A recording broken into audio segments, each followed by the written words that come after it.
হযরত রিফা জুহানি রাদিয়াল্লাহু হইতে বর্ণিত আছে যে রাসূলুল্লাহ সাল্লাল্লাহু আলাইহি সাল্লাম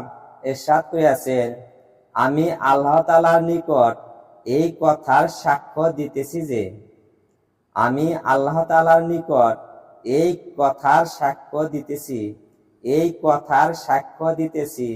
যে ব্যক্তি খাঁটি দিলে ইহার সাক্ষ্য দেয় যে এই অবস্থায় মৃত্যুবরণ করিবে যে আল্লাহ তাআলা ছাড়া কোনো মাবুদ নাই এবং আমি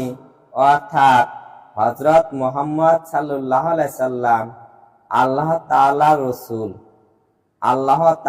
রাসূল। অতঃপর নিজের আমল সমূহকে